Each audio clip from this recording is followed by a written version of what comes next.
anyway, what we read about in the prayer this morning. So I just want to introduce Joan on these words, and I know you'll be grateful for what you hear from her, and you'll learn a lot about the sisters as we're here in Santa Fe, our gathering here, as we grew, as from that group of 9 women gathered around Mother Mary Gomer in 1851, to this plant and so on. So Joan will share some of that history with you. So Joan, you're on. I'm hoping that Pat can give us a full screen up there with the title. You're going to be looking at this for a few moments because I have a little introduction. So, Just a second, Joan. well, I add my good morning and welcome to this day. As you know, this presentation was prepared for the Campus Ministry History and Heritage Series in November of 2020, and part 2 was in February 21. You're going to get part 1 and part 2 in one day. The focus was naturally the development of Dominican College. However, the history of the sisters predates the 1890 birth incorporation of Dominican College. And so we begin with the previous 40 years. There's going to be some overlap with what you heard during the prayer, but as an educator, to hear something twice is not a bad thing. In 1850, the newly named Archbishop of California, a Dominican priest, Father Joseph Seraf Alamany, visited the Convent of the Cross in Paris to invite sisters to join him in California to teach. Marie Gomer, a novice who was age 40, responded. Following her final vows, she joined Archbishop Alamany, Father Villarosa, who was also a Dominican friar, and 2 other Dominican sisters from another convent whom the bishop had invited to America. And so the travelers, Archbishop Alamany, Father Villarosa, Sir Marie Gomer, and 2 additional Dominican sisters, left France for New York. While crossing the Atlantic, the Archbishop taught the sisters English, as they only spoke French. And even as I read this over, I thought, but those to whom they were going spoke Spanish. Multilingual. When they arrived in New York, the Archbishop, Father Villarosa, and Sir Marie traveled on, while the other 2 Dominican sisters went elsewhere. The 3 Dominicans continued their journey by water to the Isthmus of Panama, which they crossed by various modes of travel, including mule. We lack records of these travels, but can imagine the sight of 3 travelers. What a sight they would be. White habits, black mantles, including 1 veiled woman religious. One story or tale is regarding a reluctant mule that the Archbishop and Father Villarosa were riding. Mother Sister Marie Gomer simply took up a stick, prodded the mule, and the travelers continued. Arriving on the Pacific side, they boarded the Columbus to sail into San Francisco Bay on December 6, 1850. Sir Marie did not tarry long in San Francisco. There was much celebration going on as the statehood of California had just been announced, entering the Union. Sir Marie traveled south to Monterey. In 1850, Santa Catalina was the first foundation school, boarding and day in California. Mother Mary, the title used to designate the leadership position among the sisters, now only herself. Side note, or as I call it, a bird walk. In 1971, this title or distinction was dropped by the newly elected Sister Peter Damian. Mother Mary was alone in her endeavors, but soon was joined by other women who wished to live as she did. The early members of our congregation, Juanita Castro, entered in September of 1851 and became Sister Rose Castro. Concepcion Arguello entered in 1852 and was known as Sister Dominga Arguello. They were the first novices to join Mother Mary in community. 2 Dominicans from the East transferred to Monterey Community in those early years, Sister Frances Stafford and Sister Louisa O'Neill. Monterey was both the state capital and the center of the archdiocese. The school population was slow to grow. Just 3 years later, the capital was moved from Monterey to Venetia, and so too did the school, students and all. Another bird walk. It was many years after that I entered our congregation that I found out that Sister Rose Castro, the first to enter the community, is a distant cousin of mine. I know. God works in mysterious. In 1853, the move from Monterey to Venetia, St. Catherine's Academy was a destination for the 6 sisters, 5 novices, and 50 students by schooner. Birdwell. Imagine preparing to close down the school and convent, packing everything up. If you have moved, now they may not have had all that we have had to move, but just think, kitchen things, linens, school things, desks, furniture, etc. They had a lot to do to prepare for this move. And then there are the families entrusting their children to the sisters for this voyage, for this relocation to Venetia, the short-lived capital of California. St. Catherine's was home base for the sisters in ministry for 36 years in Venetia and other Bay Area locations before considering the San Rafael move. Meanwhile, sisters staffed other convents and schools in the Bay Area.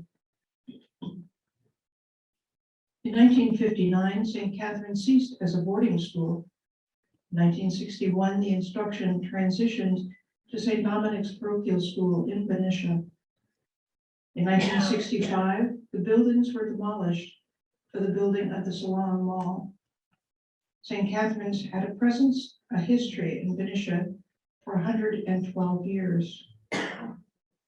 Our congregation was blessed with extraordinary vision, faith, and leadership in Marie Gomer, Mother Thomas Golden, Mother DeSales Kirk, Mother Lewis O'Donnell, who served in leadership for 42 years. Mother Raymond O'Connor, Mother Margaret Thompson, Mother Justin Barry, Mother George Delorier, and Sister Peter Damien Lang. In Marin County, St. Vincent's School for Boys was founded in 1855.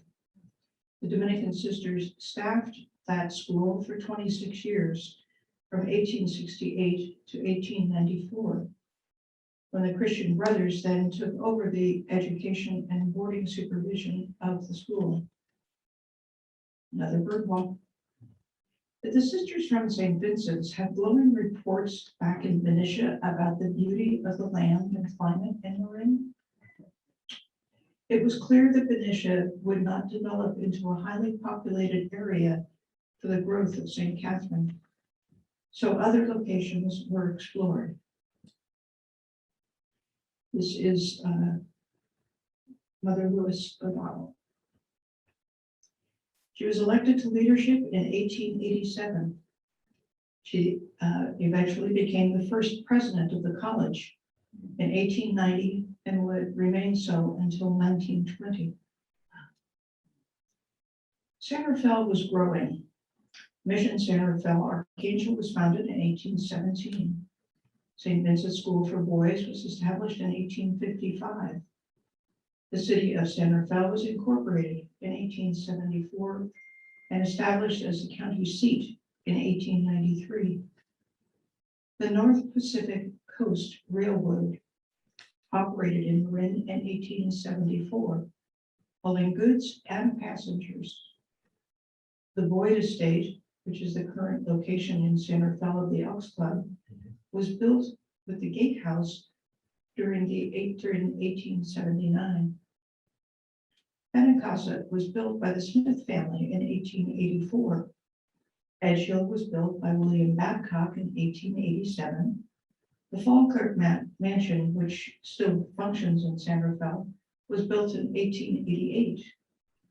Hotel San Rafael was opened also in 1888. It burned in 1928, and we'll have a little bit more about that later. Dominican Convent was built in 1889, as was Meadowlands in 1889. San Rafael, or Mount Tamalpais Military Academy for Boys, opened in 1890 and currently is called Marin Academy. All this is to say that there were major buildings completed in a relatively short period, 5 years.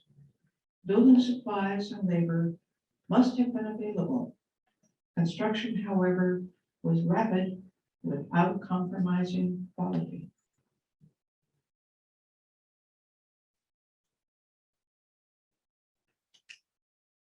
In 1888, Mother Lewis was the guiding spirit and negotiator for the coming 40 years. Archbishop Burden, the successor of Archbishop Alamany, was the authority with whom Mother Lewis needed to collaborate.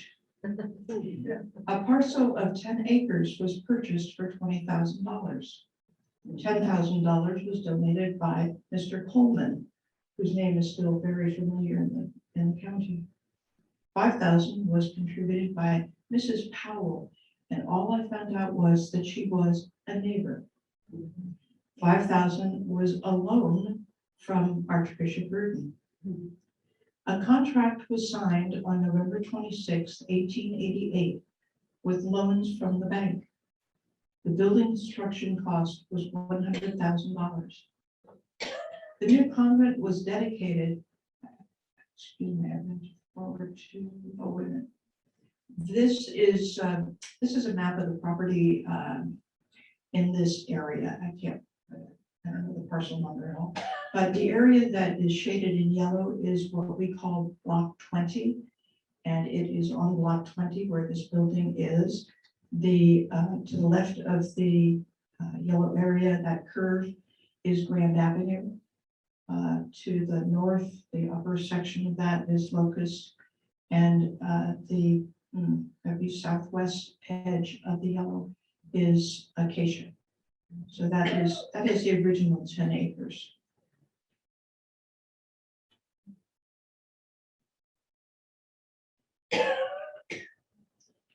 The new convent was dedicated as a Dominican College for Holy Rosary on July 21st, 1889. Remember, the contract was signed in November of 88, and the building was dedicated July of 89. Notes about the number attending the dedication, excuse me, they vary, but it's a ferry from San Francisco to Marin, and it had accommodated approximately 2,000 people, passengers, to cross from San Francisco to Marin to San Francisco.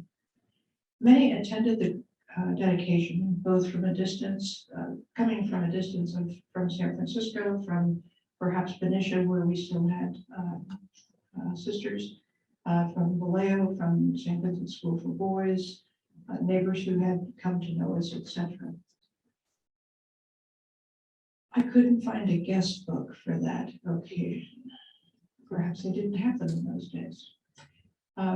What struck me was the fact that this building was built in 8 months. It was balloon construction.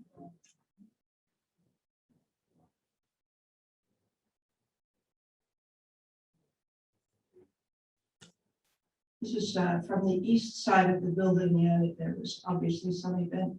Oh, there was an event. I believe that the band that you can, well, this was over here in the courtyard. This was a band. At that time, there was Hamilton Field was active, and this is around the 1940s. And you can see that the sisters are up here viewing the occasion, and here. And these are could be guests or students or some of the neighbors enjoying the afternoon.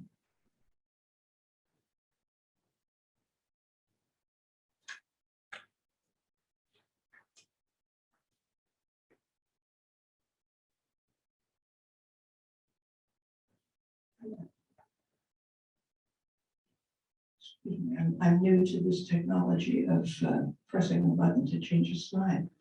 I think one of the things that strikes me about this particular picture is the absolute scarcity, lacking of any landscaping. And I think there's a picture later on that is such a contrast. However, this is one of the earliest pictures that we have of the building after construction.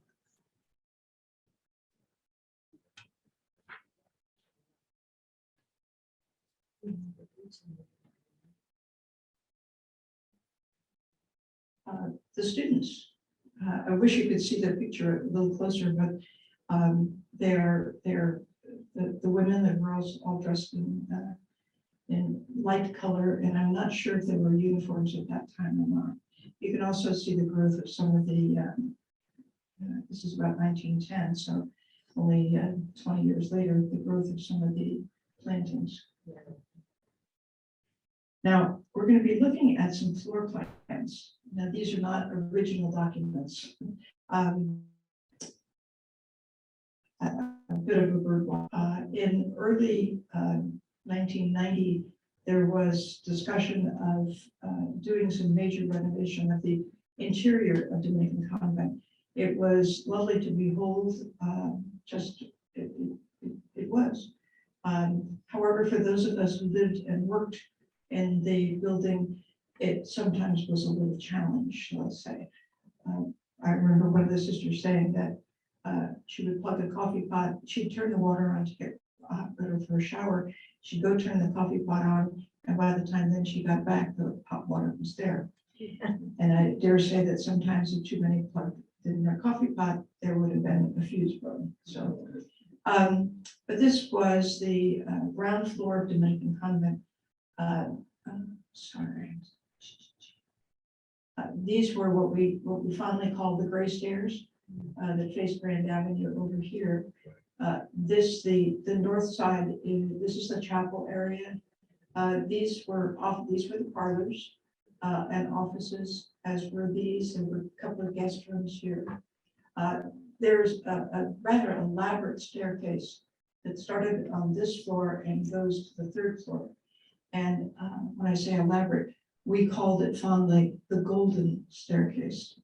And as novices or postulants or junior professed, it was very clear we were not to use those.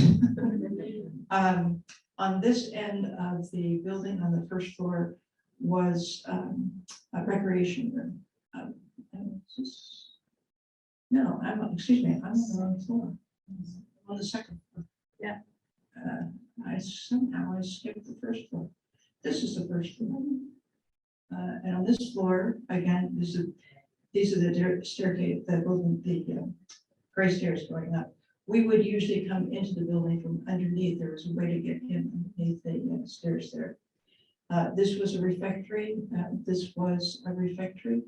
These were originally, this was originally a dining room. College students had their dining area here. The upper school or high school had their dining area here. The lower school had theirs here.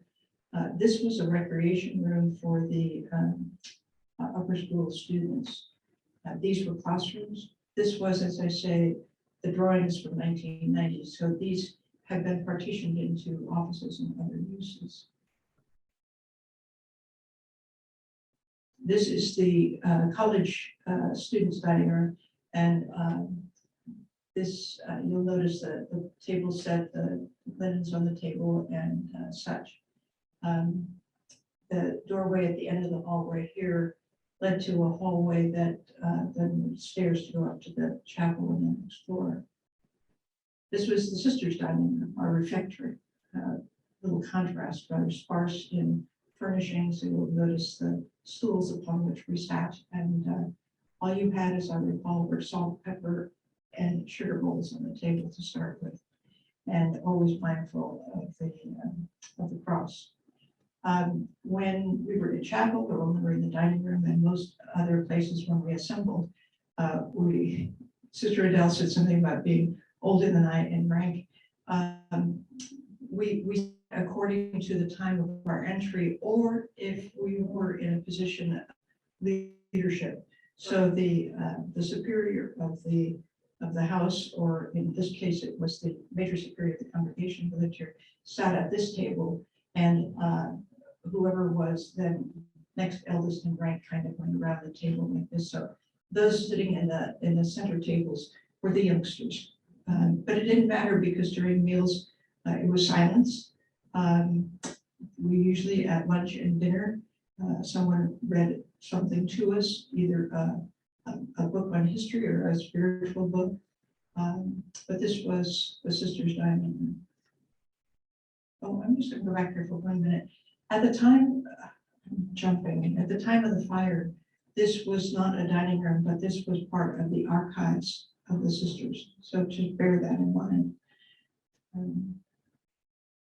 This is the second floor, and now here's the chapel.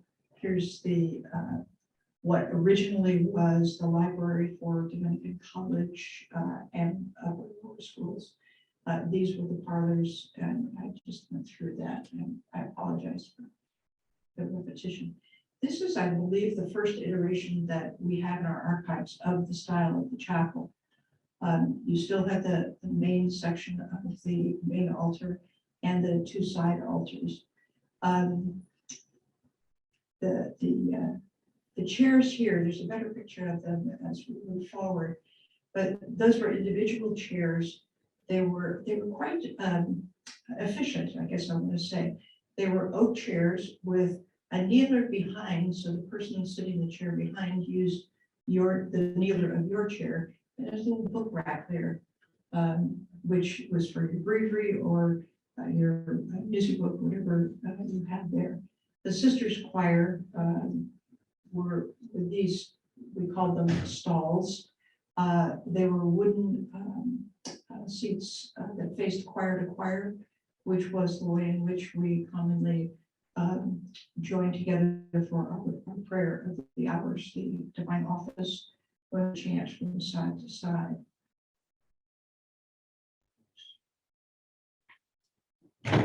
This is one of the next iterations of the chapel. There's a difference in the configuration of the altar area. This material here was, I know it has a special name, which I forget, but that changed with the seasons, and it was quite an elaborate technology. Well, no, it was simply ropes and pipes to lower this particular one and put the next one up. And then again, there in this iteration of the chapel, it was the communion room was there. I just want to compare my slide numbers with my.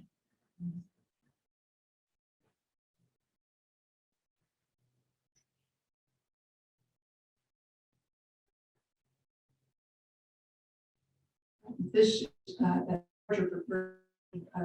scene of the chapel, and you can get a better idea of the chairs here, also of the communion room. It was quite lovely. It was quite lovely. And the new statue of Saint Joseph on this side and Our Lady on this side. And those you're going to see the size of those statues here. This was a little bit later. You'll see the novice, the white-veiled novice, lighting a candle. And she is, if you look at her height and the height of the statue, you can see that they were imposing statues. There was not just something that was 24 inches high. And again, I don't remember, and I forgot to look up. There was a carving on the front of this altar. And what I would guess what it would be, and I don't want to say that it was related to Our Lady. This was the college library, which was at the south end of that second floor. You can see the stacks and so on and so forth.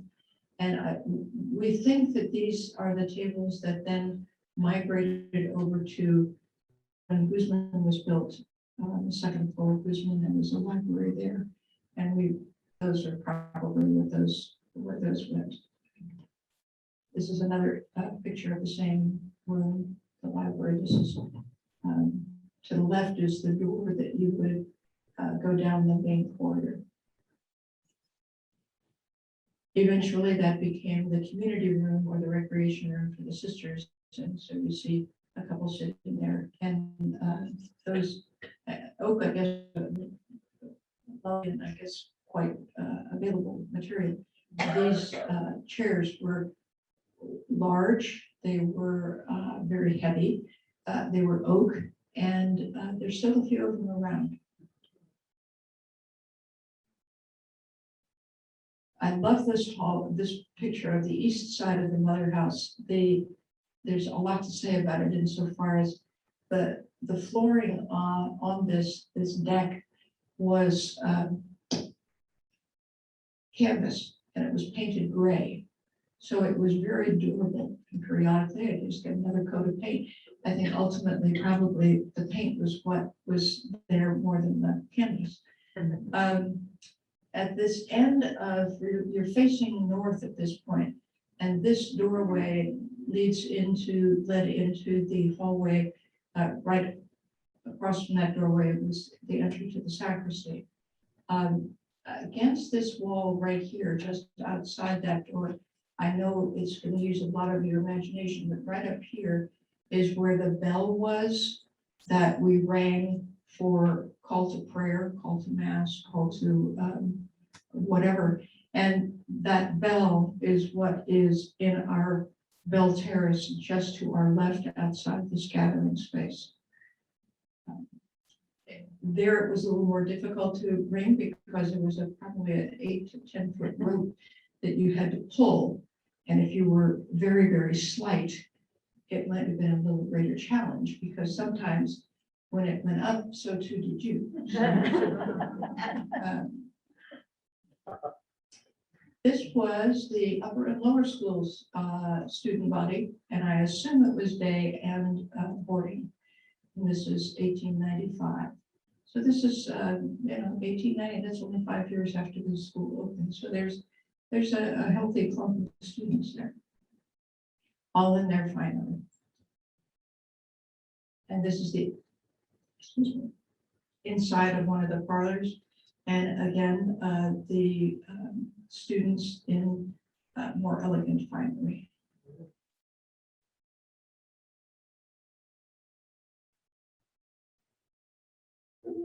There we go. Hold on, we're just to the third floor. This is the third floor.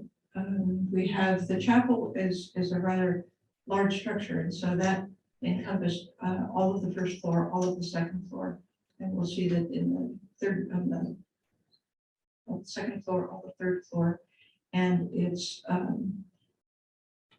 coved top roof of it, ceiling of it is what's on the fourth floor.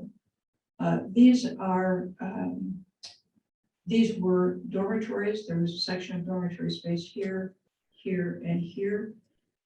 This was our infirmary. This was a single bedroom. This is the top of the golden stairs. These were the showers and toilets. This was an ironing room, workroom, sewing room. And this was, because it was built for the lower school children. This little corridor here, as you walked in, it was a row of short sinks along the side. And it's one of those things that we really didn't want to have in the paper, but somebody was interviewed and we used to call it Toothbrush Row.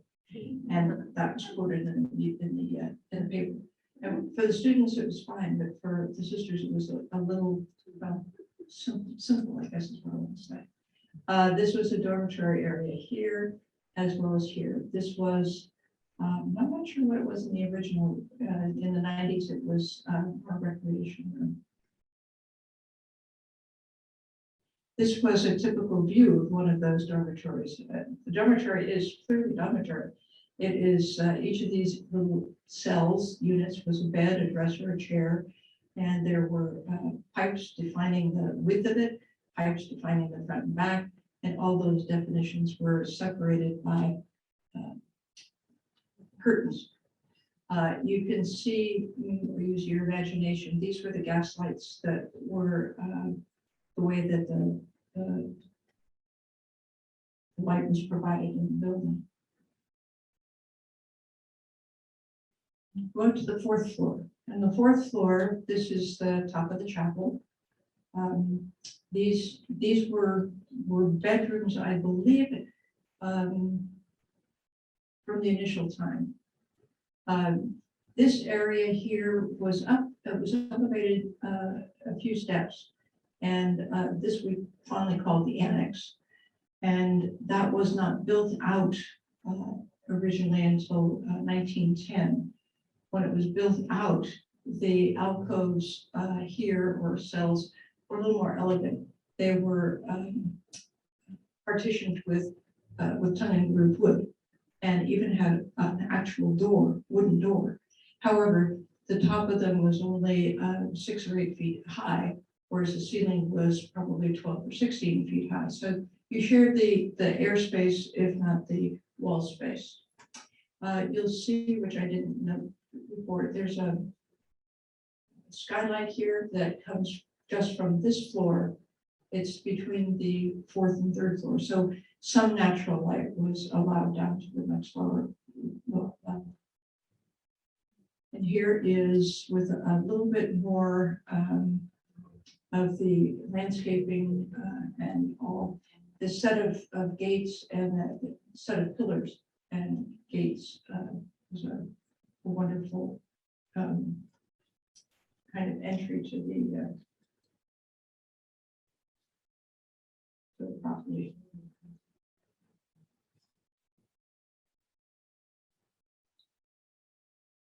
Dominican convent was destroyed by fire, which I will talk a little bit more about later, while being painted in July of 1990.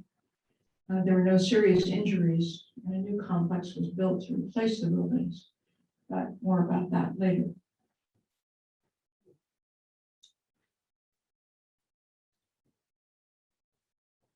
This is a view if you stood at the top of the gray stairs and looked toward Grand Avenue. You'll see somebody arriving or departing in a horse and buggy or something being delivered. You'll see the circular drive and the circular planting, and that actually is still there. I don't see that set of pillars and gates are down here, but that's where Grand Avenue is. Also, interestingly enough, if you go out and look down here, there is a hitching post. And after the fire and all, we had to create some mitigations for some of the things we wanted to do. And I know this sounds very strange because I think it is, but one of the mitigations was we had to keep that hitching post on the property. I believe it's right down there.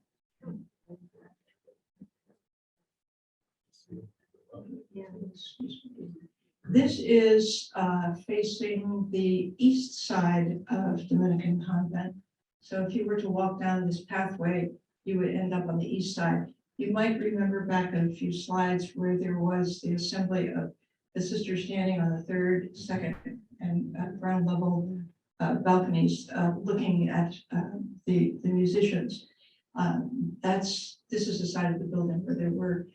This was a grove of olive trees on either side, which was wonderful unless you were walking down that path while the olives were in full bloom and the birds were pecking them, and you would be blessed by the birds dropping something on you, because the droppings from the birds on the white habit were not very compatible. You found yourself in the fell's nap this one on the scrub board to try to get clean.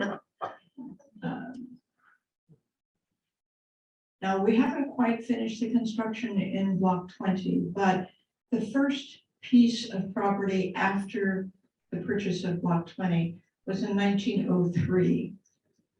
And let me come back to my script, please.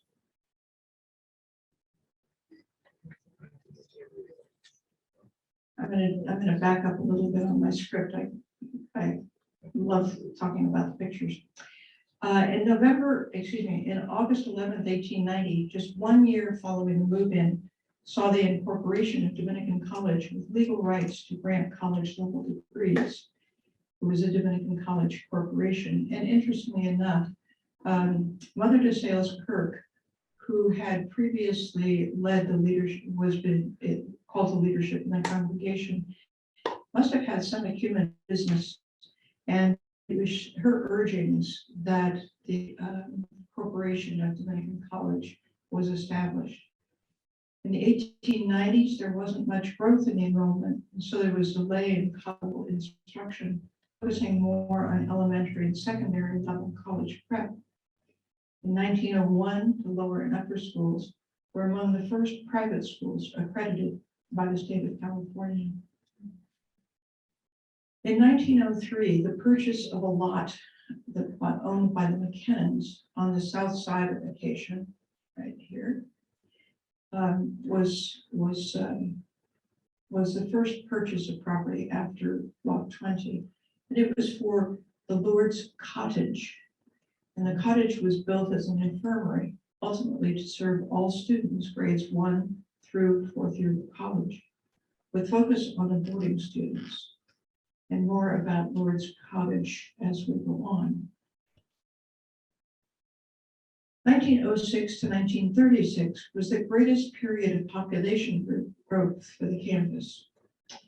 1938. Oh, I skipped this. I can't skip that. No, I didn't skip it.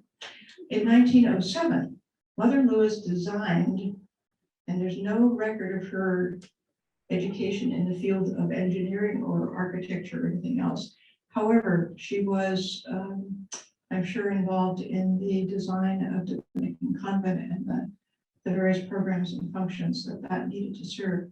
So Mother Lewis is the one who designed and had built the summer house located on the east side of Dominican convent. And once it was completed, she had wisteria, white and blue wisteria.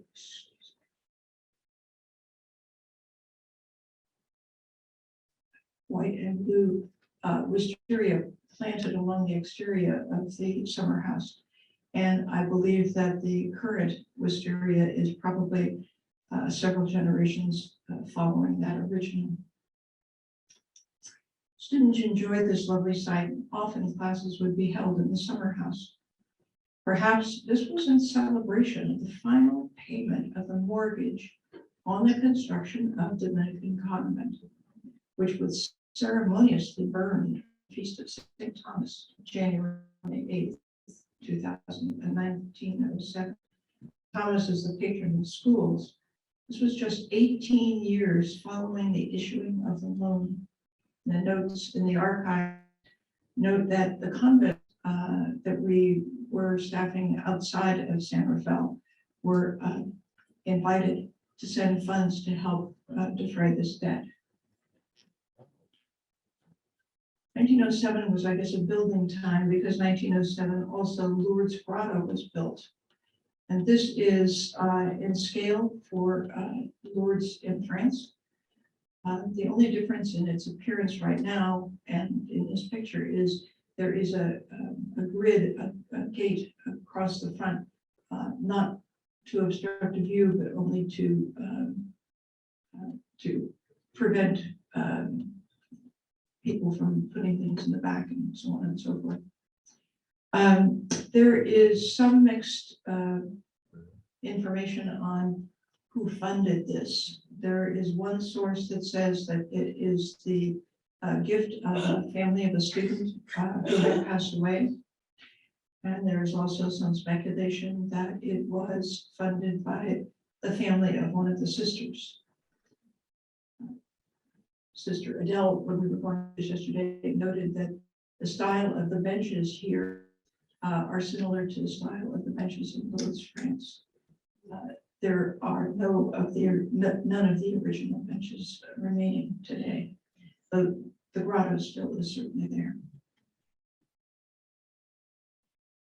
The sisters on Rosary Sunday, the first Sunday of October, used to, in procession, pray the rosary and go to the Lourdes grotto. So this is one of those pictures. St. Cecilia's Hall was built in 1909, and it was built just off the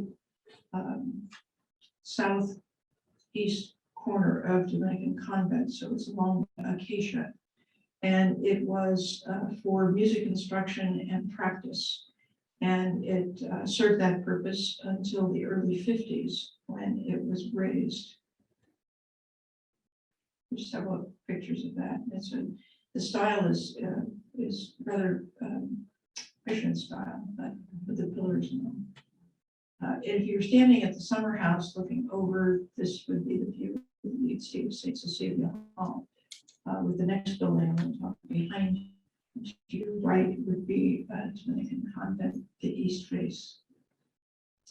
Next building, which was a significant one, was St. Thomas Hall. It was built with the much needed dormitory and classroom space for the upper school. The building established the precedent of naming buildings associated with Dominican history. So on the campus, there's St. Thomas, there's Angelico, Fanjo, Synodue, Guzman, Benincasa, Santa Sabina, San Marco, Albertus Magnus, Bertrand, Pettifort, Calahuega, Archbishop Alamany. So this was the beginning of the tradition, by and large, of naming buildings after Dominican saints. These are original drawings. We have archives are wonderful.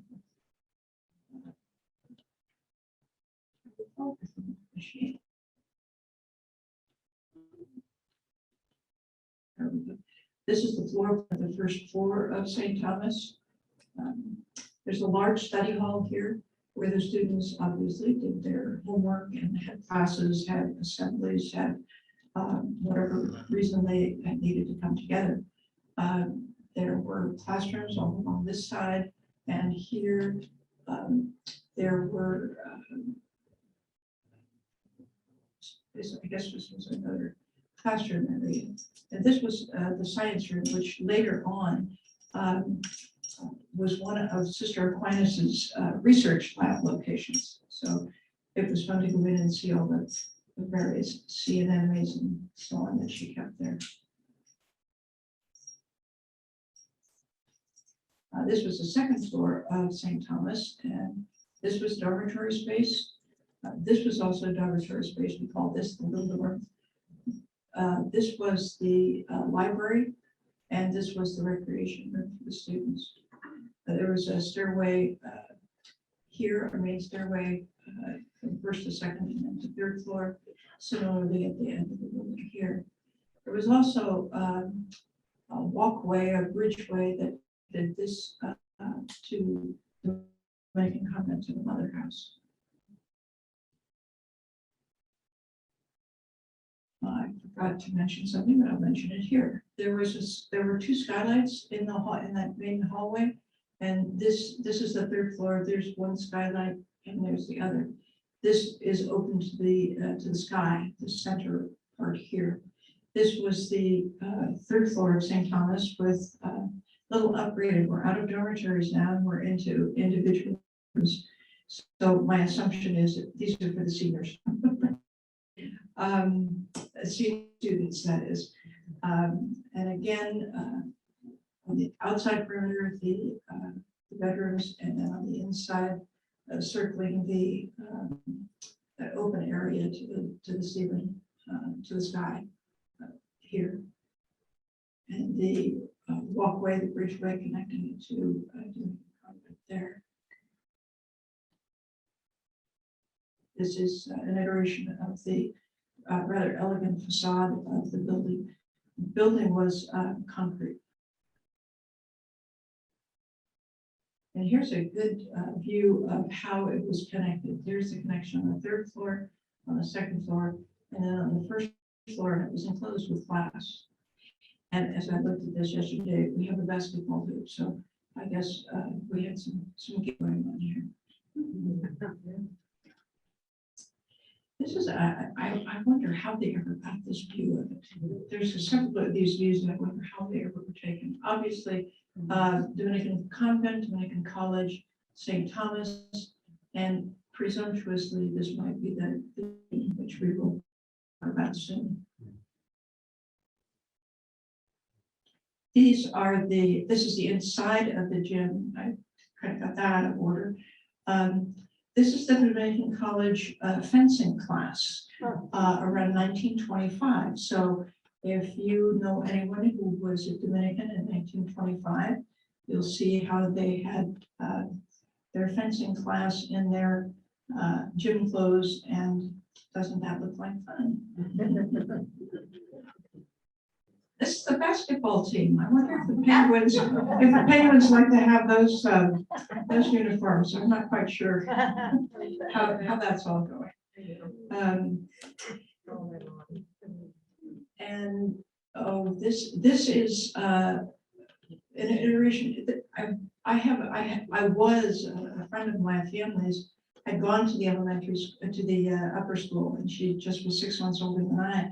And I remember coming to her graduation, and it was in Hawthorne Court, which is where this is, and we would face where the hawthorn trees were.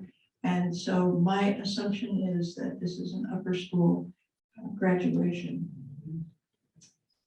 And this is where we are at this point in the presentation of Dominican Convent and of St. Thomas. I'm going to do one more building, which I referred to out of sequence, but that was in 1919 when the gym, which was formerly called Hanafy Hall, informally called the Barn, was built, that and the pool. And it was originally, I don't know if you can recall back to that picture where they were in the gymnasium, but it was practically a tongue and groove wall. I mean, it was just a wooden wall with air on the outside, and on the inside was the gym. So insulation and all that, there were construction elements, I'm sure, but it was heated. Are you ready for this? By a fireplace. Yes. At any rate, that the gym and pool were a gift of Joan Hanna, who was a yachtsman, and it was in gratitude for the care of his niece, who had been a student, Charlotte Brown. The gym and the pool were used by Dominican College until 1983. And there, my friends, we end part one. Thank you.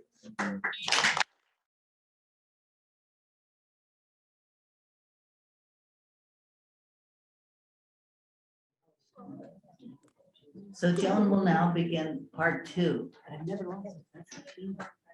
I hope you all found one of the treasures outside, if only fresh air and a little light sun. Good. All right, where is the focus of this presentation has been on the acquisition and development of Dominican College in Santa Fe. It would be remiss of me to overlook the ministries of the Dominican sisters in other vocations.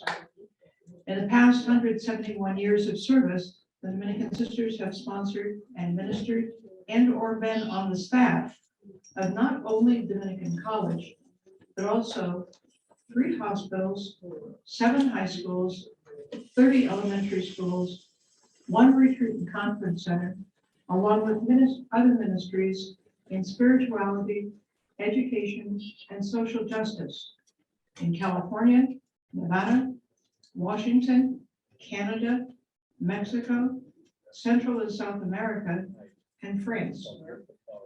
Though we no longer serve in many of these areas, we trust and pray that our ministry there continues to bring the gospel to bear with depth and compassion on the critical issues of our times through the lives of those we've served. Many of whom are you present today, physically or virtually, and with whom we continue to hold in prayer. The original 10 acres were developed and Dominican College grew alongside Dominican Convent lower and upper schools.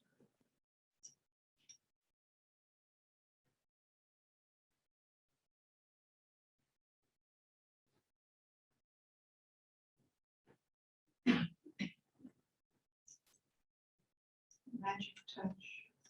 Well, maybe.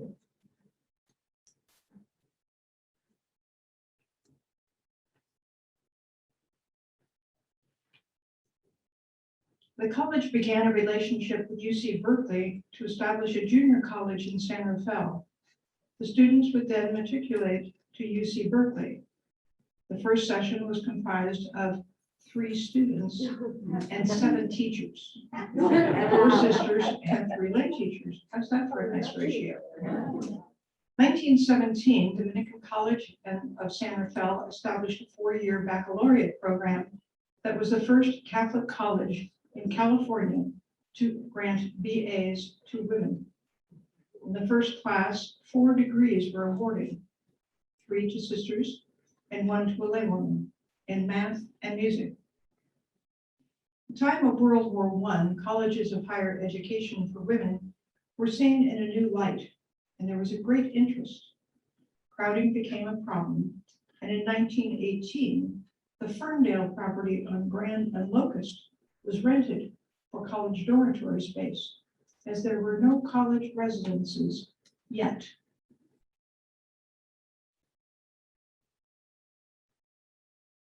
This is a familiar picture. However, it also includes the next acquisition, which over here is Meadowlands. So in 1918, Golden Meadows, which was built in 1889 as a summer home by Michael DeYoung, co-founder of the San Francisco Chronicle.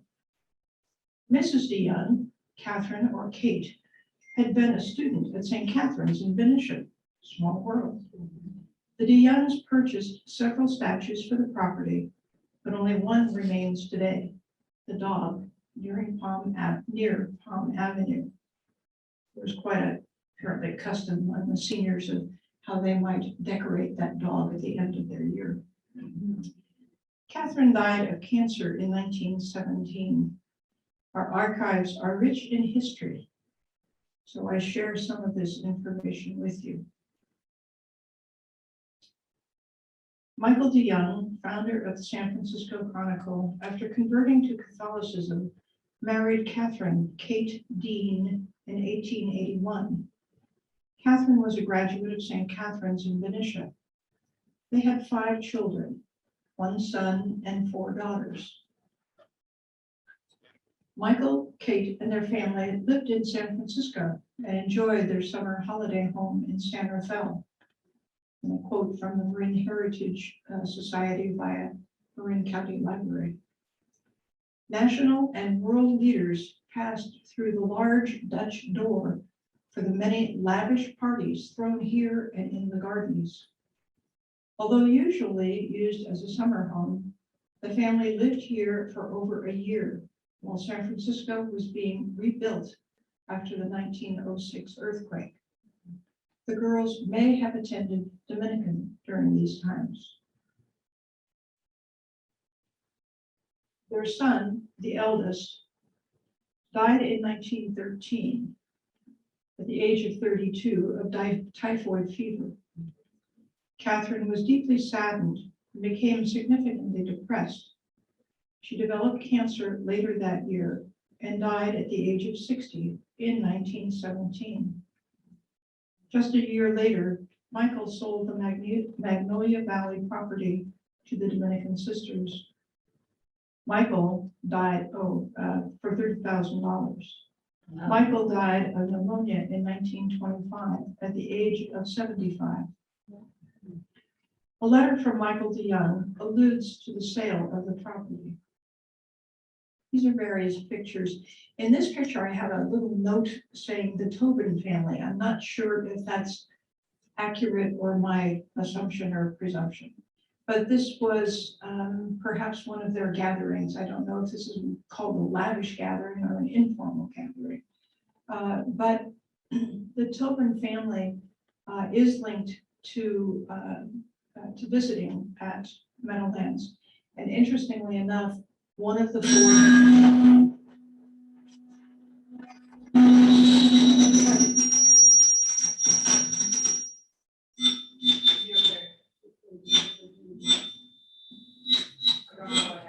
Pause for technical adjustment. How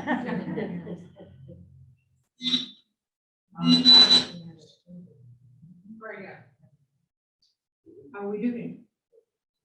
Okay, we good? She said try again. Is the mic still on? Yeah. Yes, it is. All right. Back to the Tobin family.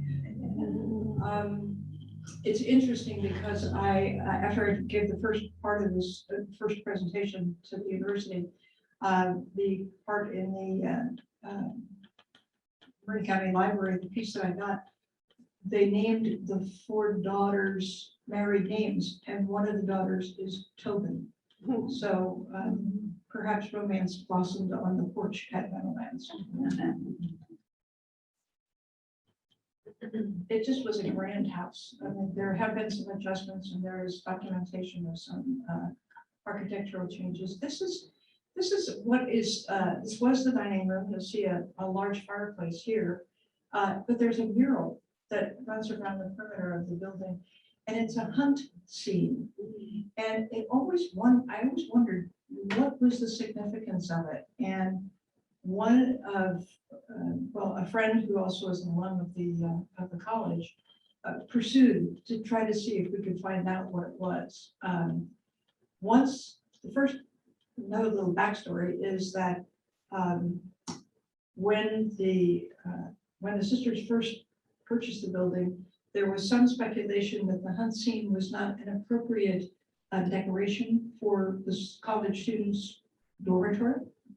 Go figure. And so it was painted over.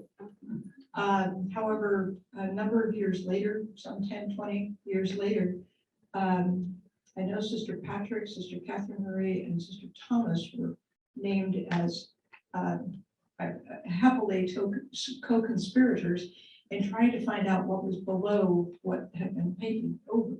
Anyway, they discovered the hunt scene, cleaned it up, and to my knowledge, and I haven't been in Meadowlands in the last couple of years, but it, as far as I know, was still present in Meadowlands. And Sister Anna saying yes, it's still present there, even though now the function of that building is nursing. So this is the lavish dining room set all up with the silverware and crystal and all the rest.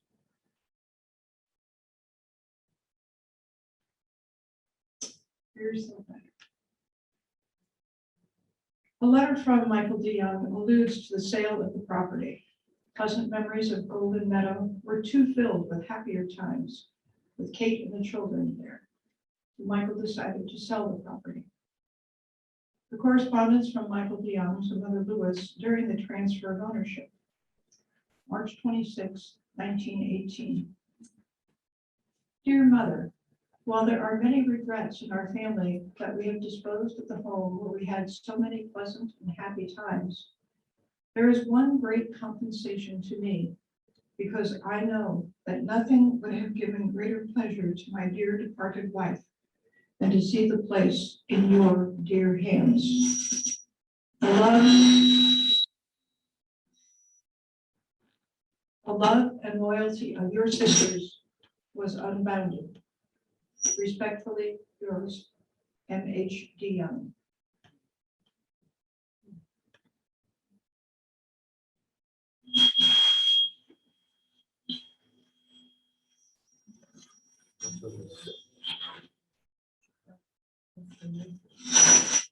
Yeah. We're technically adjusting. Go the car. Yeah. And the mingling of the ladies. You think you're closer to the microphone? Closer to it? I thought that was probably the problem. Oh, well.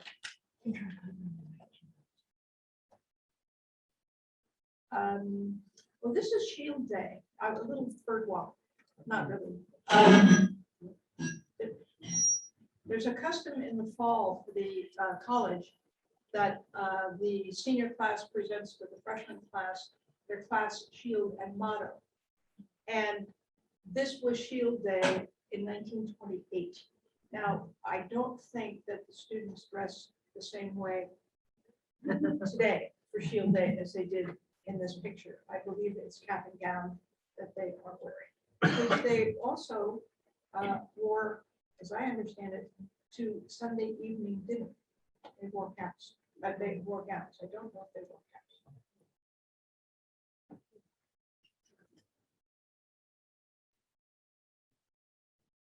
This is Meadowlands actually in 1924. And over here is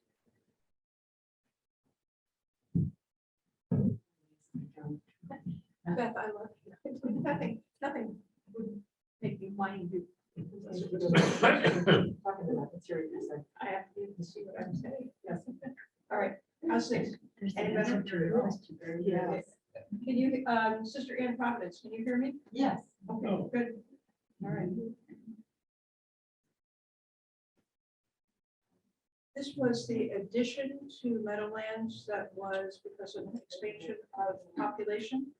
The second and third floor were bedroom spaces, residence spaces, and the first floor was a wonderful assembly room, and it was, I hope it's still called the shield room, because where the glazing was, the top section of the glazing was in stained glass, the glass shields, and so the light coming through, it's just stunning to be in that room and see the light coming through and lighting those shields.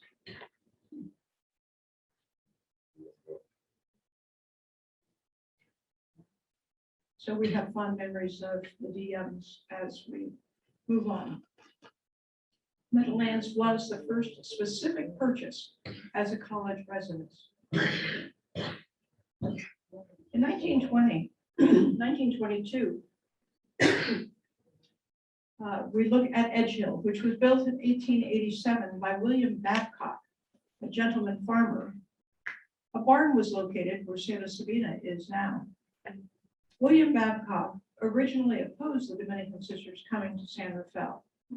Now, I put this here and I'm not quite sure how PC it is, politically correct. He was a Protestant and was buried from St. Paul's Episcopal Church in San Rafael, which is right next to St. Rachel. Shortly after the death of William, his wife Julia wanted to sell the estate.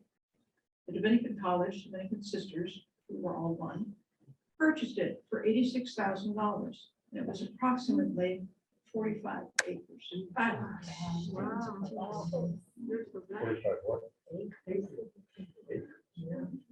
It's all of this green area. So it's where Calaruega, Edge Hill Village, Edge Hill, the library, it's all of that property. That was in 1920. It was a similarly architectural in style to Benincasa, which was built in 1879, Queen Anne style. Edge Hill housed the garden school, pre-K to kindergarten, from 1946 to 2004, which was founded by Sister Patricia Lyons. The property included the current site of Santa Sabina, Calaruega, Banjo, Pennafort, and Edge Hill Village, as well as 2 greenhouses where the Pennafort wing now is. The last greenhouse was raised in 1959 for the new wing extension. A large antique altar dating before the 15th century was moved from Edge Hill to Santa Sabina about 1939.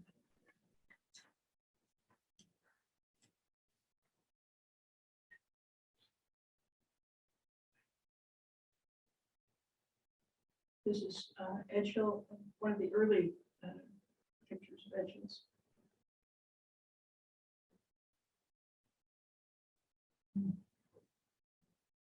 Not too far.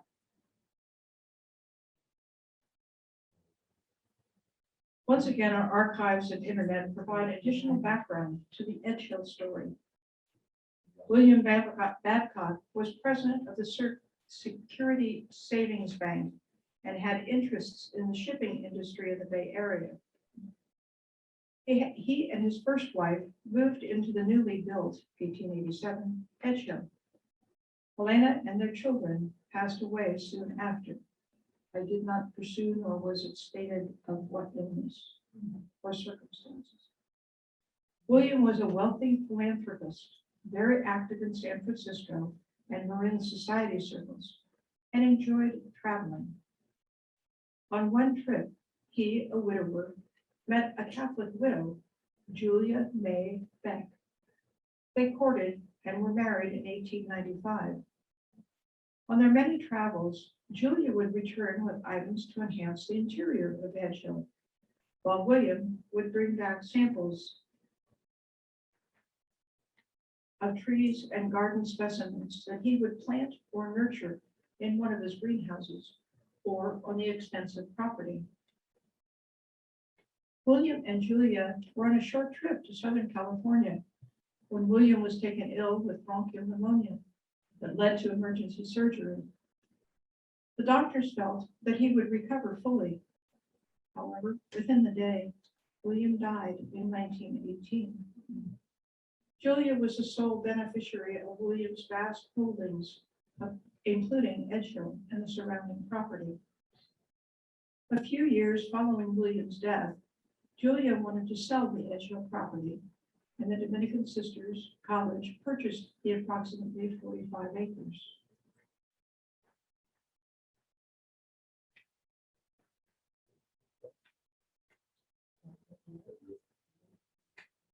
Julia moved to another area in San Rafael and lived there until her death in 1954.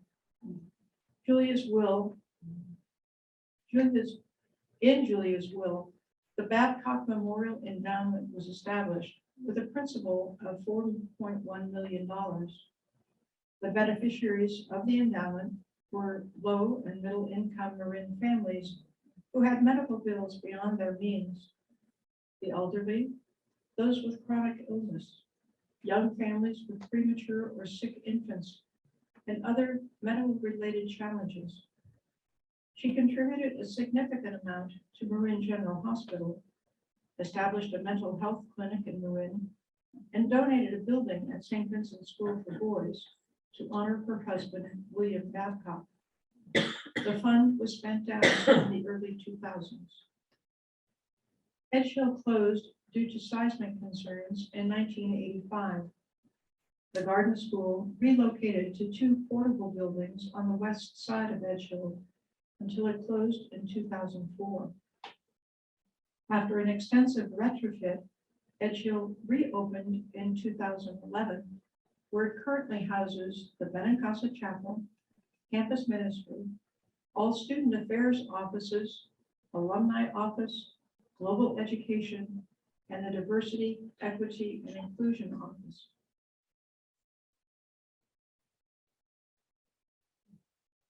In 1921, Angelico Auditorium was built for approximately $140,000, including equipment and furnishings for residents, music instruction and practice, and the much-needed auditorium. The style was similar to St. Thomas Hall on Block 20. In 1923, the Sistine Choir from Rome, Italy, was hosted on stage. Chimes, which sounded throughout the campus, were a gift, originally from the Treasure Island Exposition of 1939, and rang on the hour. The chimes could be played from an organ in Angelico. And memories of Sister Frances Xavier enjoyed playing tunes on special occasions, such as Alumni Weekend and special holidays. Due to the expense of repair, the chimes were discontinued. In my research, I came across a delightful vignette. Sister Gracia Brannon, who lived with the students on the 3rd floor of Angelico in the early days, 1921 to 25, would invite the students for tea and cinnamon toast on the 3rd floor at 4 o'clock on class days for conversation. How charming. Sister Cyril Matthews in the 50s founded the Radio Players, who had a weekly broadcast on KTIM in Marin County. She developed a strong speech and drama program and directed the Troopers. Perhaps these programs were the predecessors of Penguin Radio. In 1922, brought the formal recognition of UC Berkeley for Dominican to grant bachelor degrees, even though that began in 1917, 5 years earlier. 1924, the Meadowlands addition was made, providing an assembly hall, the Shield Room, and additional residence spaces. The cost for that was approximately $30,000. The same year, the State Board of Education granted power to recommend candidates for public school teaching. 1924, the physics building, now called Ralph Minor, was built for lab and classrooms for $12,000. After several iterations, this currently houses the IT office. Its log cabin style to match the opposite building, which was the Young Carriage House, and currently is Martin de Forest with 2 classrooms. In 1926, the Association of American Universities approved the program of instruction, and that brought recognition, growth, and a wait list. 1927, Banjo on the Babcock property was built, first significant building built specifically for resident students and a dining hall. This was for approximately $136,000, including architectural fees and furnishings. 3-story building. This is the lounge of Banjo, and it's not a very clear picture, but I believe it's on this wall. There was a fireplace, but it's a gathering place that I presume is continued to be used as a student gathering place. In 1927, we begin to look at Forest Meadows. It was purchased 28 acres, purchased originally from A.W. Foster for approximately $105,000. San Rafael was growing, tracts were being purchased, homes were being built. The Rafael Hotel, just outside the south side of Forest Meadows, was enjoying a new phase. Sidebar on Hotel Rafael. It opened in 1888 and was an elegant location for many in society circles. The owner was a German baron and was recalled to Germany in 1901. The hotel closed. It had a bit of a checkered past. The hotel was used as an emergency hospital in the 1918 pandemic, then was abandoned for several years. A group of businessmen bought it, refurbished it, wired it with electricity, and installed an elevator. And so it opened with a new future in 1921. An arsonist, possibly a disgruntled employee, set fire to the 4th floor, and the hotel burned to the ground with no injuries or loss of life in 1928. What remains is a pair of pillars located at Rafael Drive and Bell Avenue, which marked the entry to the hotel. I had taken a picture, but it was just not quality enough to be able to include. This is Forest Meadows, and the Rafael Hotel was on the property just here.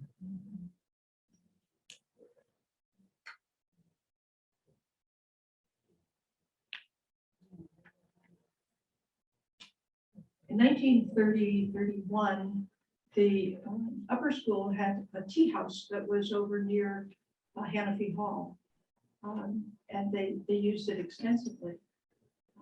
It was moved in 1949 to its present location on the college campus and called the Brown House, and it is an art building. In 1932,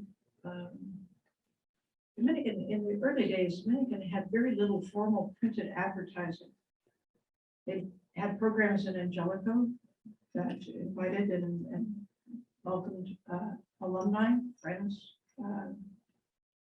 family, obviously high schools that the sisters staffed were the primary modes of the advertising in the college. One expense was for a professional photographer. In 1932, Ansel Adams, who over the course of years photographed the campus and students in daily life. Ansel Adams became quite famous for his photographic artwork of nature, and particularly Yosemite Park.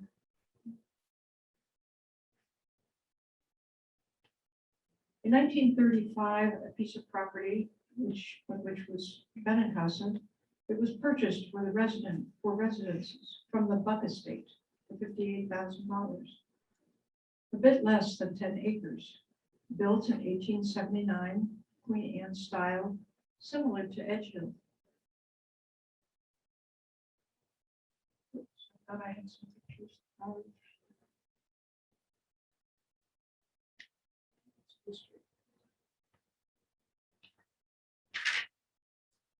They may show up. It was built in 1879 by Mr. Smith, an attorney and the founder, interestingly enough, of the Marin Railroad in 1869. He was also a city councilman for Santa Fe, and he sold Benincasa to John Buck in 1890. The Dominican sisters bought it from William Buck, John's son, in 1935 as a residence. Student residents at Benincasa had fond memories of their life in this dorm. Let's see if I can find some of those pictures because they're quite. Here it is. Here's Benincasa. It was a smaller building as compared to Meadowlands, but again, elegant in style. This was a set of the pillars that next to the science building of British Magnus that led to the front of Benincasa.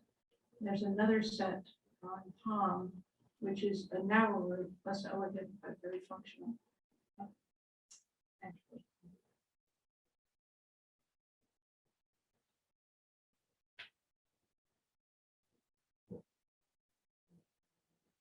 A couple of interior, there's one of the dining room. The students who live there also enjoyed their meals there. Not quite a breakfast bar, as you can see, but well-set table with all of the accoutrements to go with that.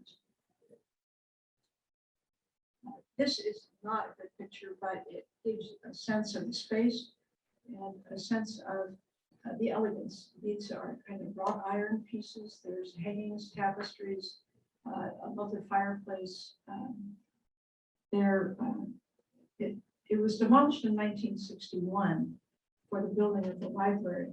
But prior to the demolition, there was an auction held to sell the antiques, stained glass, and items that were from the 1893 Chicago World's Fair.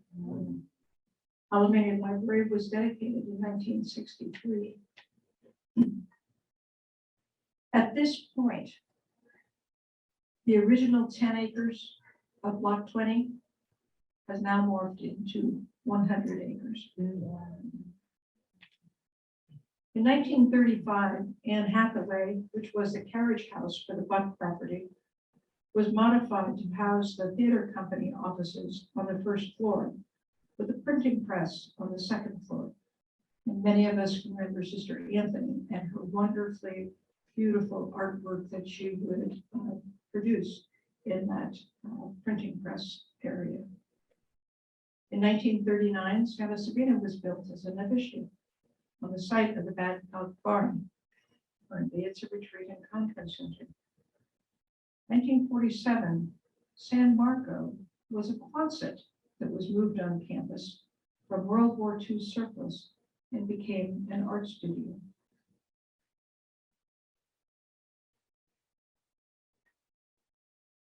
In 1948, Albertus Magnus was built, originally the wing for a new science building, which never materialized. It was renovated in 2016.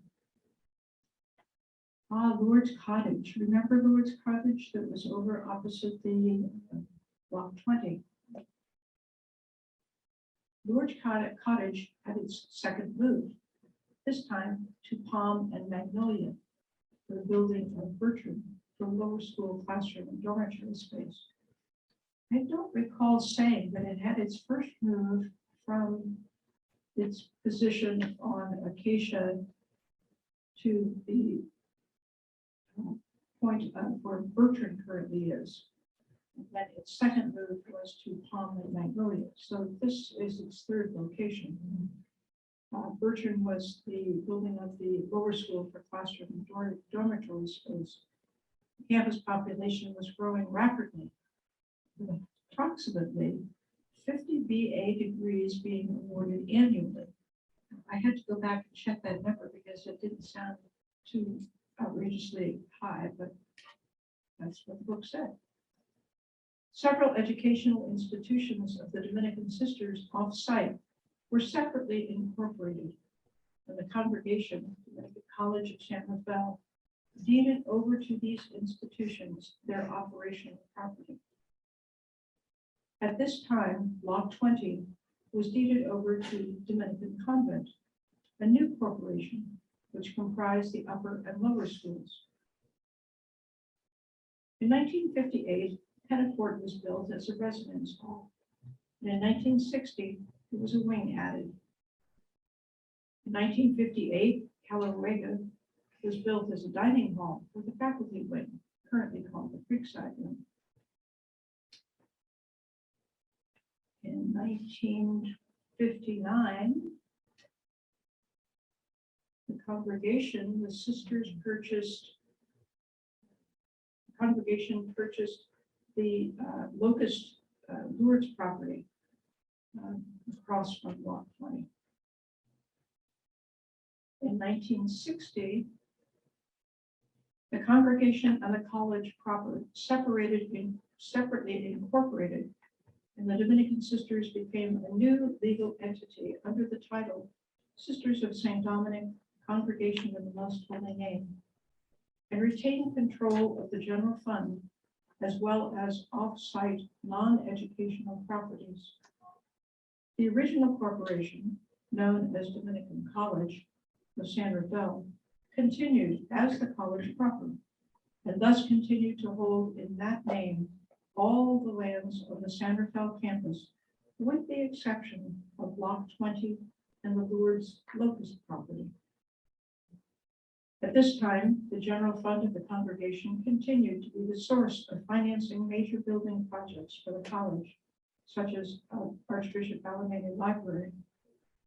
The college 5-member board continued to be the officers of the congregation, plus the college president, who was a Dominican sister until 1980. About 1961, Lourdes Cottage had its third and final move to 77 Locust Avenue.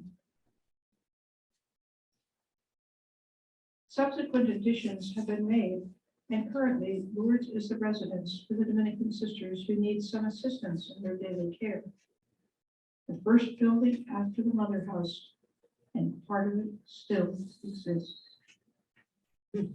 One wing, the Yellow Hallway, houses 2 families who participate in the Homeward Bound program.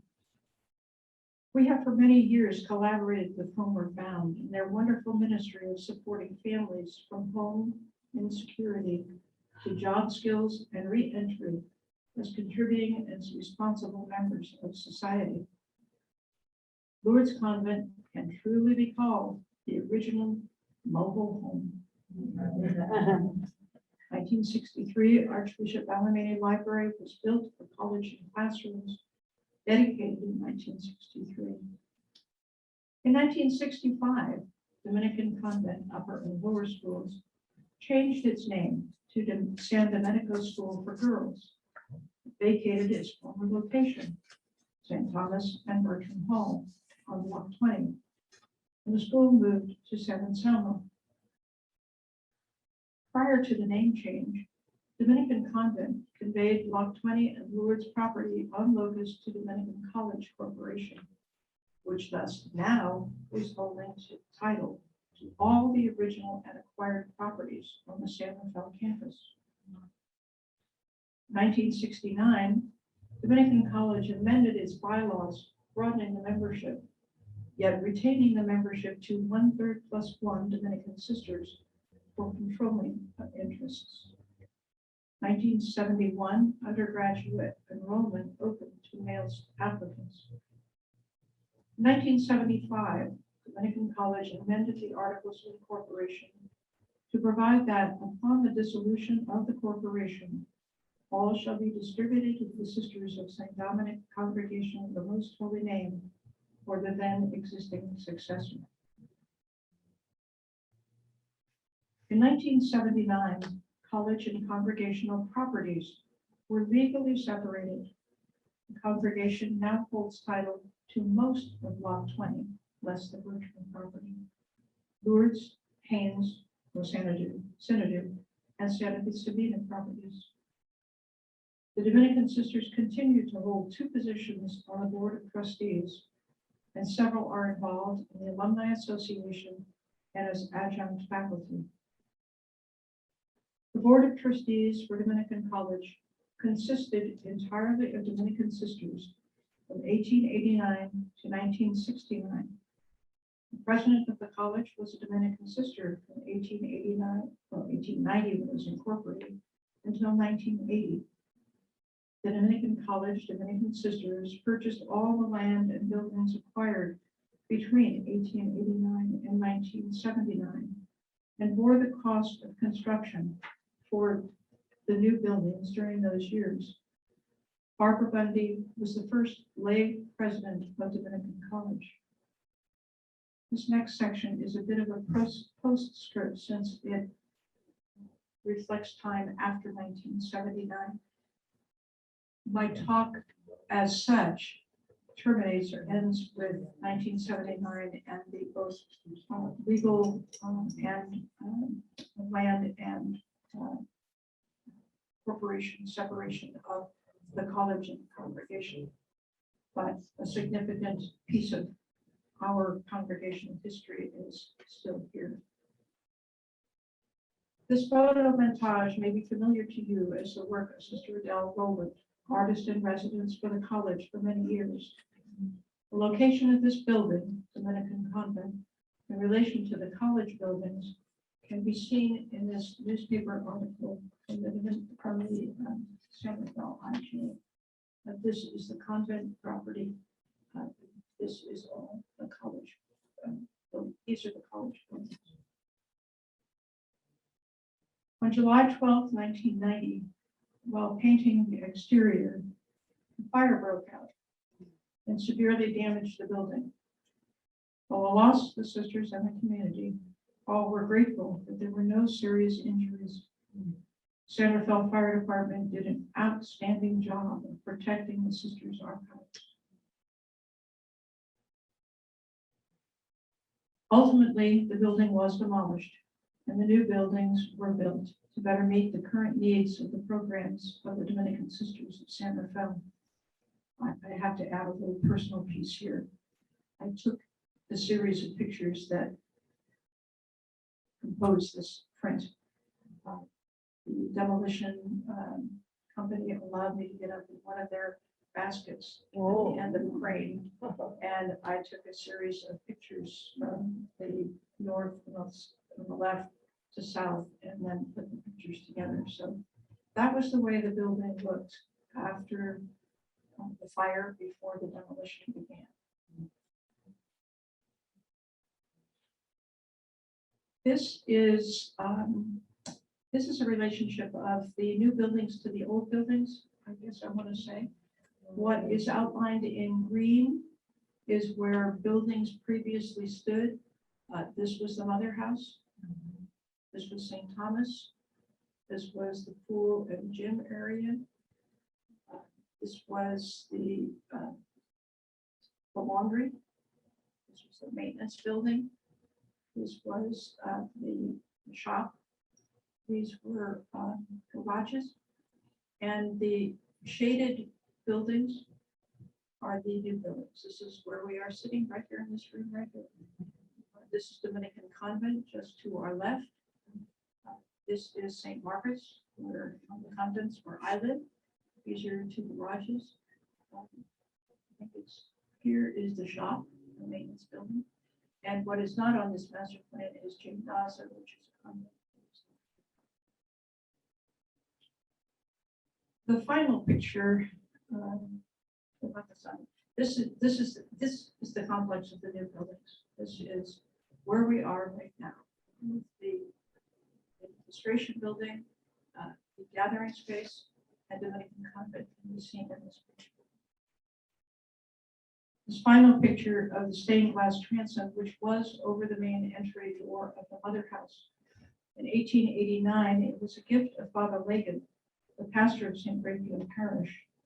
It is now located on the exterior of Dominican Convent Chapel and is absolutely magnificent when it's backlit. And that window is, if you could imagine, just out at the left of this building, there's a chapel wall is there, and that is visible, not with the backlit on right now, but you can see where it is. That was, again, one of the mitigations. I referred to the pitching post as a mitigation. This was another one. There were 7 mitigations, and this was one of those as well. My gratitude to Mr. Jack Doran, Congregational Archivist, for his tremendous assistance in researching this material, and in particular the photos of Optimus. I hope you've had a good travel down our family diary, and thank you. And I think there might be some time for questions if there might be any. Be well. Have a